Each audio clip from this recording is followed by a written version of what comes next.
जी, अस्सलाम वालेकुम ख़वातीन हज़रात। आज है जी सितंबर की 11 2022। अच्छा, रिसेंटली कोई रिसेंट से बात है कि 5-6 महीने पहले जो लोग फॉलो करते हैं ये स्पेस साइंसेज एस्ट्रोनॉमी और सारा कुछ ये है, तो आपने न्यूज़ थी बड़ी और बहुत ही हॉट न्यूज़ थी। JWST जो थी, जेम वेब स्पेस टेलीस्कोप, ये नासा ने और बाकी नासा ने, ईसा ने, जो डिफरेंट जो इनकी स्पेस जो बॉडीज़ हैं डिफरेंट मुल्कों की, उन्होंने मिल मिला के कुछ 10 से 1 अरब डॉलर लगा के 10 एक साल टाइम ज़ाया करके उन्होंने वो बनाई है हबल के बाद। और वो उन्होंने छोड़ दी है अपनी ज़मीन के उस ऑर्बिट में, जो भी इसका नाम है L2। वो हम उन टेक्निकलिटी में नहीं जाते कि कहाँ पे है, क्या कर रही है। तो बेसिकली टेलीस्कोप क्या होती है, सबको पता है। एक बड़ा कैमरा होता है, बड़ा कैमरा है, बल्कि इस केस में मल्टीपल कैमरे हैं। कोई इंफ्रारेड है तो कोई और किस्म के कैमरे हैं, कोई ऑप्टिकल भी हैं, तो पता नहीं कोई डिफरेंट किस्म के हैं। तो 5-7 कैमरे इन्होंने हवा में छोड़ दिए हैं और तस्वीरें खींचने के लिए गैलेक्सी की। तो जो उसका मेन मिशन था, बाकी मिशंस के अलावा एक्सो प्लैनेट्स भी एक था कि वो देखने हमने हैं कि नहीं, लेकिन इनका जो मेन कोर मिशन था वो इन्होंने जो हबल की जो लिमिट थी टाइम में देखने की बिग बैंग के बाद, ये उसको एक्सटेंड करता था। हबल की शायद मेरा ख्याल है 5-6 लाख साल उसकी लिमिट थी, उसके आगे वो नहीं देख सकता था बिग बैंग के बाद। और इसकी शायद 2-2.5 लाख है, यानी कि ये और आगे जा रहा है बिग बैंग के बाद। तो ऑब्वियसली ये देखना चाह रहे थे कि बिग बैंग शुरू में जब अभी अपनी इन्फेंसी में था बिग बैंग, तब के हालात थे, तब कितनी गैलेक्सी थी और कैसे सारा कुछ इन्फ्लेशन कैसे हुई, जो कॉस्मिक इन्फ्लेशन है वो सारा कुछ कैसे हुआ। तो इनका ये एक मेन मकसद है। और दूसरा मकसद ये है कि और एक्सो प्लैनेट्स कहाँ पे हैं और लाइफ कहाँ हो सकती है और सारा कुछ। तो है basically a set of cameras. तो इन्होंने अब जो अभी तक की जो इस्टेब्लिश साइंस है एस्ट्रोनॉमी की, उसमें बिग बैंग की एक बहुत बड़ी जगह है। मेजॉरिटी जो साइंटिस्ट हैं जो रिकग्नाइज्ड हैं, वो ऑलमोस्ट बिग बैंग पे बिलीव करते हैं, क्योंकि और कोई साइंस फिट नहीं बैठती। उसके डिफरेंट रीजंस हैं, और भी बेशुमार हैं, और भी बहुत सारी हैं थेरीज़, लेकिन जो बिग बैंग थेरी है ये काफ़ी जगहों पर फिट बैठती है। और अगर इस्लाम को भी लेके आएँ तो डॉक्टर इसरार भी, बाकी लोग भी, इंजीनियर मिर्ज़ा भी, गांधी साहब भी, तो काफ़ी लोगों को ये सूट करती है इस लिहाज से कि जो कुरान में जो अल्लाह ताला ने कुन को अगर आप बिग बैंग से रिलेट करें तो काफ़ी हद तक मैच करता है कि जी कुछ नहीं था और बिग बैंग हुआ और सब बन गया। तो ये थोड़ा सा उसकी मैपिंग हो जाती है, इसलिए इस्लाम को भी सूट करता है और साइंटिस्ट को भी सूट करता है। साइंटिस्ट को ऐसे करता है कि वो इन्होंने देखा कि जी अब जो है जो सिचुएशन है, गैलेक्सी क्या कह लें या पूरी यूनिवर्स कह लें, यूनिवर्स एक्सपैंड कर रही है, ठीक है, और एक्सेलरेट भी कर रही है। अब चूँकि एक्सपैंड कर रही है तो कॉमन सेंस है कि अगर मैं टाइम को रिवर्स चलाऊंगा तो चीज़ें करीब आएंगी। तो जब चीज़ें करीब आएंगी तो एवेंचुअली वो एक पॉइंट पे आ जाएंगी, तो उसी पॉइंट का बिग बैंग है। तो ये यानी कि लॉजिकल मेक सेंस भी करता है बिग बैंग के लिए। तो लेकिन अब जब ये JWST ने जब देखा वो जो 2-3 लाख साल बिग बैंग के बाद की जो मैंने फ़ोटोएँ खींची है इसने, जो बहुत पुरानी गैलेक्सीज़ हैं, कहते हैं कायनात की जो उम्र है वो 13.77 या 13.8 बिलियन ईयर्स है, यानी कि 13.8 अरब साल ये कायनात पुरानी है। तो इन्होंने 13.4 अरब साल पुरानी गैलेक्सीज देख ली हैं बकौल इनके, हमें तो नहीं पता, तो इन्होंने देख ली हैं। लेकिन अब बिग बैंग को ये डिसअप्रूव ऐसे कर रहे हैं, कुछ साइंटिस्ट कह रहे हैं कि जब जाहिर है गैलेक्सीज बाद में बिग बैंग जब हुआ तो गैलेक्सीज फ़ौरन तो नहीं बन गई, वो तो बाद में बनी है, ख़ास टाइम के बाद बनी है। तो इनकी थ्योरी थी कि अगर हम बहुत पीछे जाके देखेंगे तब गैलेक्सीज बहुत कम होंगी, ठीक है। लेकिन ये इस चीज़ को डिसअप्रूव कर रहा है कि तब भी गैलेक्सीज काफ़ी सारी थी। तो कहते हैं ये कैसे हो गया, अगर बिग बैंग था तो शुरू में गैलेक्सीज बहुत कम होनी चाहिए, तो ऐसा नहीं है। तो बाहर अभी इस पर डिस्कशन चल रही है, अभी बहस चल रही है, लेकिन लग रहा है कि थोड़ा सा जो नील डिग्रास टाइसन है उसका भी थोड़ा सा मूड ख़राब हुआ है, और कुछ और साइंटिस्ट भी हैं, वो अब कह रहे हैं कि यार ये जो अगर बिग बैंग को मानना है तो इसको थोड़ा मॉडिफाई करना पड़ेगा। ज़ाहिर है अपनी थ्योरी आपको एडजस्ट करनी पड़ती है, जब सूट नहीं करती है आपको एडजस्ट करनी पड़ती है। क्योंकि बिग बैंग में प्रॉब्लम ये है, इनको सबसे बड़ी प्रॉब्लम ये है साइंटिस्ट को, इनको ये नहीं पता कि बिग बैंग से पहले क्या था। साइंस को ये बातें बुरी लगती हैं कि जो चीज़ प्रूव ना हो सके कि बिग बैंग के पहले क्या था। ज़ाहिर है बिग बैंग के बाद जो तस्वीरें हैं तो वो तो बिग बैंग के बाद की हैं, तो बिग बैंग के पहले क्या था वो नहीं पता इनको, और पता लगेगा कैसे, ये उनके लिए अननोन है। तो ये थोड़ा सा साइंस को प्रॉब्लम है। तो अब वो कह रहे हैं कि यार अगर बिग बैंग पे हमने मानना है तो इसको थोड़ा सा हमें एडजस्ट करना पड़ेगा। तो एनीवेज ये तो बहस चलती रहेगी ये तो, लेकिन ऑब्वियसली बहुत ज़बरदस्त, बहुत एक्सपेंसिव टेलीस्कोप है, मल्टीपल सेंसर हैं, इंफ्रारेड भी है, ऑप्टिकल भी है और बेशुमार है। और हब्बल के मुकाबले में वाकई 10 गुना, 15 गुना, 20 गुना ज़्यादा क्लैरिटी से जो इमेजेस आ रहे हैं, और बहुत पुराने इमेजेस आ रहे हैं, वो तो नो डाउट, वो तो सब ठीक है। अब इन्होंने इससे अगली भी जो है लूवोइर उसका नाम है, जो नेक्स्ट टेलीस्कोप है, उस पर भी काम हो रहा है।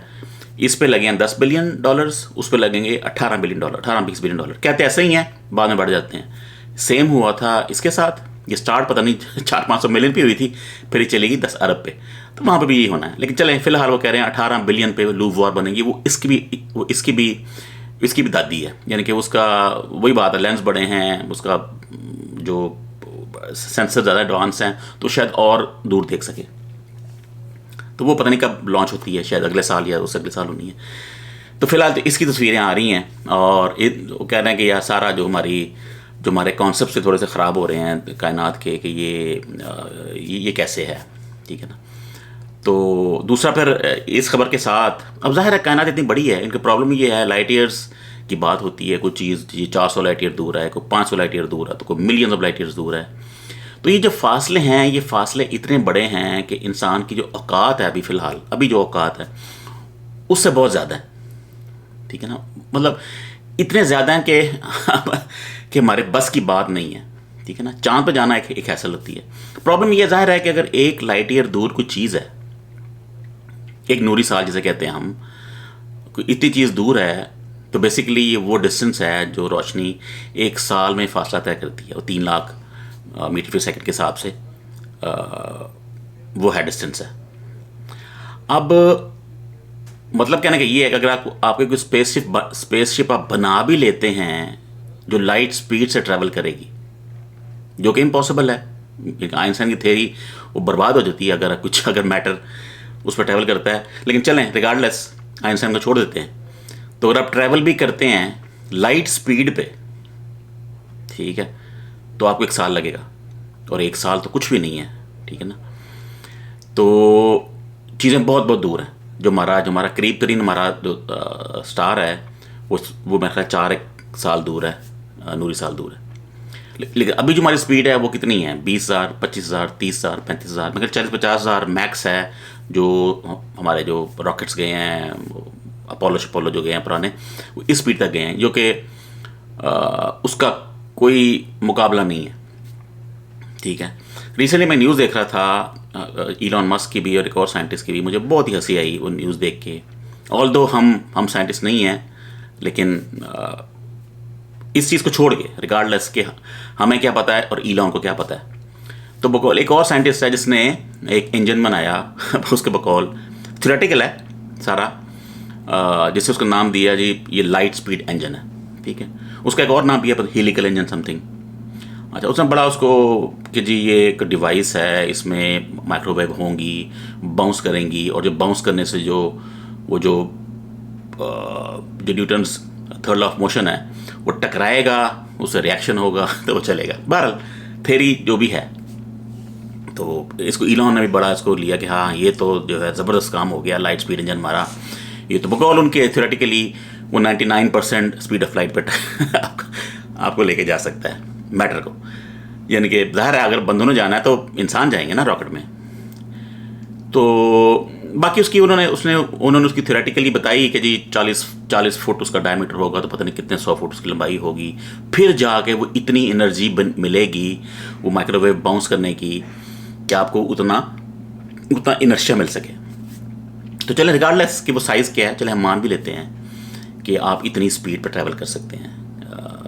यानी कि इंतहाई बेहुदा क्लेम है, इसका कोई तुक ही नहीं है।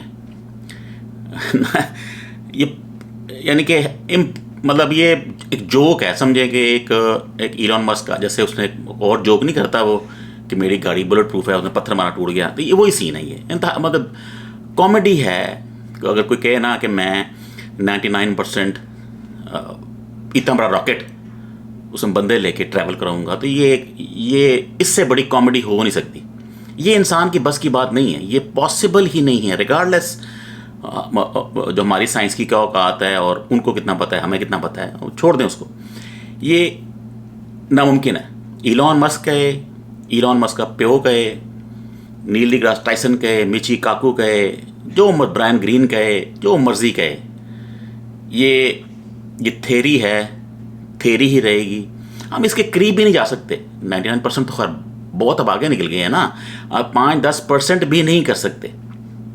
जो E = MC² है ना, ज़ाहिर है सबको पता है, ये नहीं कि हमें पता है, उन्हें हमसे बहुत ज़्यादा पता है। ये मैं इसकी बात नहीं कर रहा मैं, लेकिन अगर सिर्फ उस इक्वेशन को ही देख लेना तो ये इम्पॉसिबल है। और बेशुमार इंजन्स हैं। ये ज़ाहिर है साइंसदान अब इनके लिए अभी फंस गए हैं ना। कायनात इतनी बड़ी है और एक्सपैंड कर रही है, अब ये फंस गए हैं कि हम अब करें क्या। हमने जाना है वहाँ पे, हमने एंड्रोमेडा पे जाना है, तो हमने केपलर पे जाना है, तो हमने फ्लांस तारे पे जाना है, हमने इधर मार्स पे जाके कॉलोनाइज करना है, हमने और जुपिटर पे जाना है। अभी इनका दिल तो करता है, लेकिन अब मसला ये फासले इतने अल्लाह ने बना दिए हैं कि हमारी औकात नहीं है, हमारी चांद औकात नहीं है। चांद पे क्या कर लिया आपने, ठीक है ना। और इलॉन मस्क बड़ी अपनी ऑडेसिटी दिखाता है कि हम मार्स को कॉलोनाइज करेंगे। देखे ना, बातें सुने आप इन लोगों की कि हम मार्स पे बंदे भेजेंगे, वहाँ पर रहेंगे वो। यार मेरा मतलब है किस तरह की बातें करते हो आप, अगलों को बेवकूफ़ समझते हो। दुनिया आपसे संभाली नहीं जा रही, ठीक है ना। एक कोविड आया था, सारी दुनिया बर्बाद कर दिया आपने, ठीक है ना। 2 साल के लिए कारोबार बंद हो गए, वर्क फ्रॉम होम शुरू हो गया, तो पता नहीं क्या क्या हो गया, वो आपसे संभाला नहीं जाता। और आप बातें करते हैं ऐसी, मतलब आपके मुंह में दर्द नहीं होती जब ऐसी बातें करते हैं आप, ठीक है ना, कि जी हम कॉलोनाइज करेंगे मार्स को। भाई तेरी ज़िंदगी में तो नहीं हो सकता, तेरे बच्चों की ज़िंदगी में भी नहीं हो सकता, बच्चों के बच्चों के बच्चों की ज़िंदगी में भी नहीं हो सकता, ठीक है ना। हाँ, रॉकेट भेज दें आप, वो तो कोई इशू नहीं है, छोड़ दें 10-12 साल में पहुंच जाएगा और तस्वीरें खींच के आ जाएं। बस आपकी यही औकात है, इंसान की यही औकात है कि सिर्फ वो तस्वीरें खींच सकता है। बस फ़लाँ गैलेक्सी की तस्वीर, वो ग्लास Z13 गैलेक्सी की तस्वीर, ये फ़लाँ ये फ़लाँ जो गैलेक्सी है, ये जो क्लस्टर है, ये 300 मिलियन लाइट ईयर दूर है, ठीक है। हम वहाँ तक आपकी बात मान लेते हैं, मानने वाली बात तो वो भी नहीं है, लेकिन चलें, फ़ोटोएँ खींच रहे हैं आप, फ़ोटोएँ खींच रहे हैं। इंसान की औकात सिर्फ फ़ोटोएँ खींचने की है। अगर कोई बड़े से बड़ा साइंसदान ये कह दे आके कि हम बंदों को भेज देंगे जुपिटर पे, तो ये या एक साथ वाली गैलेक्सी पे, तो ये बातें ये नहीं हो सकती, ये इस दुनिया में नहीं हो सकती, ठीक है ना। अगले 1000 साल 5000 साल नहीं हो सकती। कोई आप वार्प इंजन बना लें, कोई ग्रेविटी का इंजन बना लें, कोई आप पता नहीं क्या इन्फ्लक्स इंजन है, पता नहीं केड़े इंजन है, ऐसी बोंगियाँ, ऐसी थेरीज हैं, ऐसे झूठ बोलते हैं ये लोग कि अगलों को बेवकूफ़ बनाते हैं पैसे कमाने के लिए। यानी कि लोगों को टैक्स पेयर पैसा इकट्ठा करो और लोगों को फुद्दू बना के रखो और चीज़ें बनाई जाओ, ठीक है। आपने बनाई है JWST, तो क्या कर लिया आपने, कर क्या लेंगे आप, ठीक है ना। फ़ोटोएँ खींचेंगे आप, एंड ऑफ द डे आप फ़ोटोएँ खींचने गए हैं वहाँ पे, और कुछ नहीं होगा आपसे, ठीक है ना। हाँ ठीक है, आप देख लेंगे, हाँ जी फ़लाँ गैलेक्सी जो है उसकी डेंसिटी इतनी है, उसका डायमीटर इतना है, ठीक है। अब आप ये चीज़ें मेजरमेंट करते रहें, खुश होते रहें, तो उससे क्या हो जाएगा, आप वहाँ चले जाएंगे, ये कुछ नहीं होने वाला। देखिए, अगर कोई साइंटिस्ट, अगर कोई बंदा कहता है कि फ़लाँ चीज़ मैंने फ़लाँ एक गैलेक्सी देखी है, वो सच भी हो, ये नहीं कह रहा, सच हो वो कि जी वो 10,000 लाइट ईयर साल दूर है, इसका मतलब ये है देखा जाए तो कि 10,000 साल पहले जो लाइट चली थी वहाँ से अब यहाँ पहुँची है, उसको जो हम देख रहे हैं वो 10,000 साल पुरानी फ़ोटो है वो, वहाँ पता नहीं क्या है वहाँ पे, ठीक है ना। तो हम पास्ट में देख रहे हैं, तो हम उसको क्या कर लेंगे, वो चीज़ वहाँ अब नहीं है, या हो भी तो पता नहीं किस हालत में है, ठीक है ना। अगर एक चीज़ मसलन अज्यूम करते हैं एलियंस हैं, कोई प्लैनेट है 10 लाइट ईयर अवे, ठीक है, 10 नूरी साल दूर एक प्लैनेट है जहाँ पे एलियंस रहते हैं। उन्होंने भी वहाँ पे टेलीस्कोप लगा लिया, वो ज़मीन को देख रहे हैं। जब वो ज़मीन को देखेंगे ना तो वो ज़मीन को 10 साल पुरानी फ़ोटो देखेंगे। वो हमें इस वक्त हमें नहीं देखेंगे, जो ज़मीन 10 साल पुरानी होगी ना वो देख रहे होंगे। तब अभी कोई JWST नहीं होगी, तब कुछ नहीं होगा, तब भी कोई टेस्ला टुस्ला कोई शय नहीं होगी, ठीक है ना, 10 साल पुरानी फ़ोटो। लेकिन अब चेंज हो गया। तो फ़ोटो में खींच के आप, ठीक है, आप शौक़ पूरे कर ले अपने, जैसे जैसे फोटोग्राफर करते हैं, फ़ोटो में खींचते हैं, शौक़ पूरे करते हैं, तो शौक़ पूरे करते रहें आप। नासा का काम यही है, शौक़ पूरे करना। बिल्कुल एक रिडिकुलस किस्म का पैसे ज़ाया करने का एक बॉडी बनाई हुई है। बेसिकली प्रायोरिटी, जैसे नवाज शरीफ है ना, ये मैंने जो मेरा टाइटल देख रहे हैं आप, वो टाइटल मैंने यहाँ से लिया है कि ना उसको पता है प्रायोरिटी क्या है। ये बस बना दो, ये जंगला बस बना दो, ये ट्रेन बना दो, मतलब कोई प्रायोरिटी नहीं है उस, यानी कि उस गधे में उसको ये नहीं पता था कि यार मैं कोई कॉलेज, कोई हॉस्पिटल, कोई यूनिवर्सिटी, कोई मतलब ऐसी चीज़ पे पैसा लगाऊं, यानी कि प्रायोरिटीज़ नहीं है। नासा भी एग्जैक्टली सेम है, कोई प्रायोरिटी नहीं है। दुनिया कैंसर से मर रही है, भूख से मर रही है, गंदा पानी पी रही है, कहीं सैलाब आ रहे हैं, कहीं तूफ़ान आ रहे हैं, कोई लोगों के बाल गिर रहे हैं, लोगों के दांत गिर रहे हैं, वो किसी को टेंशन नहीं है, ठीक है ना। इनको 10 अरब डॉलर लगा दो कि हमने जाके वहाँ पर तस्वीरें खींचनी है, बस फ़ोटो में खींचेंगे और फ़ोटो खींच के खुश होंगे। फ़ोटो आती है, उस पर बैठ जाते हैं, अपने तुक्के मारते हैं। हाँ, ये लाल रंग है तो ये इतना दूर है, ये पीला है तो इतना दूर है, ये जामनू है तो ये इसमें ये मसला है। रंगों की बेस पे आप डिसाइड कर रहे हैं चीज़ें क्या हैं। ऐसे ऐसी बोंगियाँ मारते हैं जिसका कोई तुक नहीं साइंस के साथ, लेकिन लोग खुश होते हैं। ओहो, हमने ये 10 लाख साल दूर एक गैलेक्सी है, हमें देख ली है। तो भाई तुमने देख के क्या कर लिया है? वो तो 10 लाख साल दूर है, तो उसको तुमने क्या करना है? वहाँ तुमने पहुँच जाना है, वहाँ कुछ भी नहीं होना, ठीक है ना। तो बात प्रायोरिटीज़ की है। तो नासा भी ऐसी एक है, इसको या तो बंद कर दें, भाई यहाँ के लिए कोई काम करो, कोई गाड़ियाँ बनाओ ऐसी, को नासा को कहा कि भाई कोई गाड़ी ऐसी बनाओ जो है कोई उसमें खूबियाँ हो, अपने सारे साइंसदान यहाँ पे लगाओ। कोई बुलेट प्रूफ गाड़ी, कोई उल्टे ना गाड़ी, कोई, ठीक है ना, कोई उड़ने वाली गाड़ी को बनाओ, कोई ऐसी चीज़ें बनाओ जो बनाने वाली हैं। फ़ोटो में खींच के खुश होते हैं कि जी हमने फ़लाँ, हमने मेरी इसमें MRI सेंसर लगा दिया है, ये फ़लाँ देखता है, ये जो अल्ट्रा वायलेट देखता है, तो ये फ़लाँ वायलेट देखता है, तो ये इंफ्रारेड देखता है। तो वही वाह जी वाह, बड़ी बात है ये, बड़ा कमाल कर लिया आपने। क्या कमाल कर लिया आपने? टके का फ़ायदा नहीं है इसका किसी को, इंसान को क्या फ़ायदा है इसका, ठीक है ना। कोई भी काम जिसमें इंसान का फ़ायदा नहीं है वो काम फजूल है, ठीक है ना। तो ये सारा पैसा $10 बिलियन आपने टैक्स पेयर का लिया और आपने ये फजूल काम किए हैं। ये सेम काम नवाज शरीफ ने किया है। वो दोनों की कोई प्रायोरिटी नहीं है, वो भी चवल है, ये भी चवल है। इन्होंने भी फजूल पैसे लगाए हैं, अभी भी लगा रहे हैं। प्रायोरिटी होनी चाहिए थी पहले, यहाँ सेट करो, दुनिया सेट करो, पहले दुनिया में मसले हल करो। हर एक की जॉब लगी हो, हर एक हेल्दी हो, हर एक के पास गाड़ी हो, हर एक पैसे अर्न कर रहा हो, भूख दुनिया से ख़त्म हो गई हो, हर बंदे को साफ पानी मिल रहा हो, जंगें ना हो रही हों, फिर तो बात है ना आपके पास। जैसे वो आपका वो जो स्टार ट्रैक थी, ठीक है, दुनिया उससे निकल गई थी आगे, ठीक है ना, तब तो ठीक है। भाई हम तो मिडल में हैं तबाही के, कौन सा मुल्क है जो सेट है, ठीक है ना। आप फोटो खींच रहे हैं वापस जाके, हमने वो फोटो खींच ली, हमने वो गैलेक्सी देख ली, भाई मैंने क्या करना है उसको, क्या फ़ायदा है उसका, ठीक है ना। उससे क्या मिलेगा, क्या आपको उसके साथ?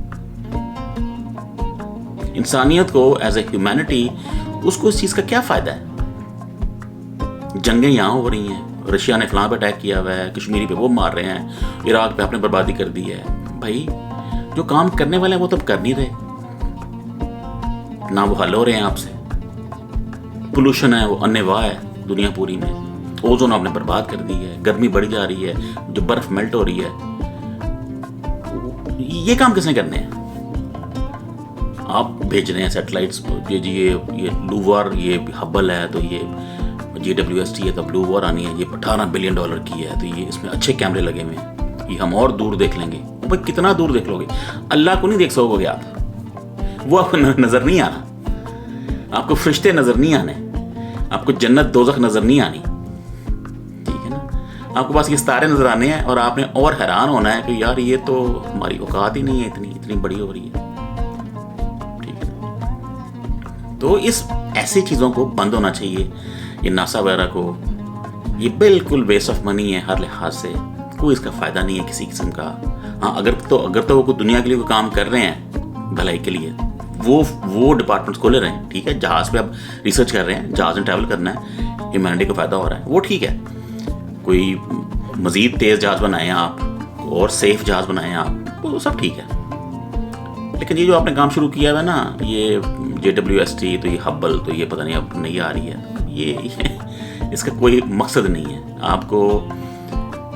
आपको ऐसी कोई चीज़ नज़र नहीं आनी जो देख के आप कहेंगे यार हाँ मैंने इस्लाम कबूल कर लिया। ऐसे कुछ नहीं होने वाला। ठीक है ना, कि जी हमने वो इंफ्रारेड स्पेक्ट्रम में जाके हमने देखा है कि जी वो जो सितारा है, वो जो 2 गैलेक्सीज मिल रही थी, हमने वो फ़ोटो खींच ली है। तो भाई फ़ोटो ही खींची है ना आपने, वहाँ गए तो नहीं हो ना। तो चलें, ये साइंस की बातें थी। इलॉन मस्क की चप्पलें मैंने बता दी आपको, उसका भी को पता नहीं हो, मतलब जब बोंगी मारने पाता है वो भी खीरी बोंगी मारता है। ये एक तरफ इंतहाई ज़हीन, एक तरफ इंतहाई बोंगा, ये इसकी कॉम्बिनेशन है। ये जी हम 99% स्पीड ऑफ लाइट पर ट्रैवल करेंगे खुदा का खौफ कर। तो उधर फिर नवाज शरीफ साहब की प्रायोरिटी और नासा की प्रायोरिटी मैंने आपको बता दी। तो ये चंद चवलें थी जो मैं रिसेंटली मैंने इस वीकेंड पे ही इस पर थोड़ा सा देखा था कि ये दुनिया में चल के आ रहा है, तो ये इसको तो बंद करो ना पहले। तो बहरहाल चले इंशाल्लाह नेक्स्ट टाइम। ओके, अल्लाह हाफिज़।